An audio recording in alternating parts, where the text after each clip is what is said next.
కొండాలు ఏలేటోడా అడ్డబొట్టు శంకరుడా అంటూ శివభక్తులు తన్మయత్వంతో ఊగిపోతుంటారు. అయితే పులి చర్మం కట్టుకుని బూడిద పూసుకొని హిమాలయాల్లో ధ్యానం చేసుకునే ఆదియోగి మహిమలు అన్నీ ఇన్ని కావు.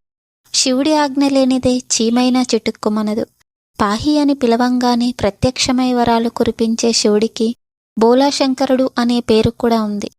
ఇంత శాంతపరుడు, కరుణాహృదయుడు, ఎల్లప్పుడూ ధ్యానముద్రలో ఉండే ముక్కంటి మూడో కన్ను తెరిస్తే ప్రళయమే. అయితే నీలకంఠుడికి మూడో కన్ను ఎలా వచ్చింది అనే సందేహం చాలామందికి ఉంటుంది. అందుకు పురాణాల్లో చాలా కథలు కూడా వాడుకలో ఉన్నాయి. ఒకరోజు శివుడు ధ్యానంలో నిమగ్నమై ఉన్న సమయంలో ఆ స్థలానికి ఆయన భార్య పార్వతి విచ్చేస్తుంది. ఆయన ధ్యానంలో ఉండడాన్ని గమనించిన పార్వతి భర్తను సరదాగా ఆట పట్టిద్దామని మనసులో అనుకుంటుంది. శివుడి వెనుక నుంచి వెళ్ళి తన 2 చేతులతో ఆయన 2 కన్నులను మోస్తుంది. అయితే శివుడి ఎడమ కన్ను చంద్రుణ్ణి, కుడి కన్ను సూర్యుడిని సూచిస్తుంది. అయితే పార్వతీదేవి ఆ 2 కన్నులను మూసేయడంతో ముల్లోకాలు మొత్తం చీకటి అలుముకొని అల్లకల్లోలంగా మారుతాయి. దేవతల నుంచి పామర్ల వరకు అందరూ ఆందోళన చెందుతుంటారు. ఈ క్రమంలోనే నీలకంఠుడు తనలోని శక్తినంతా పోగేసి తన నుదుటి నుంచి అగ్నిని ఉద్భవింపజేస్తాడు. ఆ అగ్నితో ముల్లోకాలకు వెలుగుని ప్రసరింపజేస్తాడు. ఈ క్రమంలోనే శంకరుడికి మూడో కన్ను వచ్చిందని పురాణాల్లో ఉన్న కథ.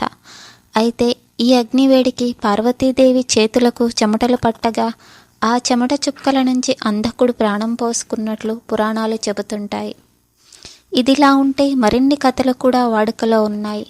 ఆదిపరాశక్తి తన త్రిమూర్తులైన బ్రహ్మ, విష్ణు, శంకరుడిని సృష్టిస్తుంది. అయితే ఈ ముగ్గురులో ఎవరో ఒకరు తనను వివాహం చేసుకోవాల్సిందిగా ఆదిపరాశక్తి ఆజ్ఞాపిస్తుంది. మొదట ముగ్గురు కూడా అందుకు నిరాకరిస్తారు.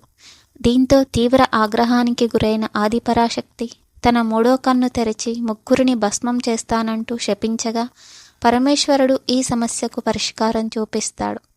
తనకు ఆ మూడో కన్ను ఇస్తే తాను వివాహం చేసుకుంటానని మాట ఇస్తాడు శివుడు.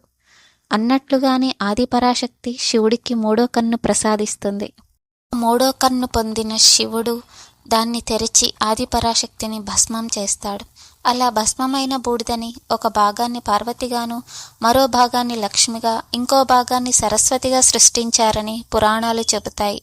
ఇలా ముక్కంటి గురించి పురాణాల్లో ఎన్నో రహస్యాలు దాగున్నాయి. ఈ వీడియో మీకు నచ్చినట్లయితే ప్లీజ్ లైక్ చేయండి, షేర్ చేయండి, సబ్స్క్రైబ్ చేయండి. Thank you for watching.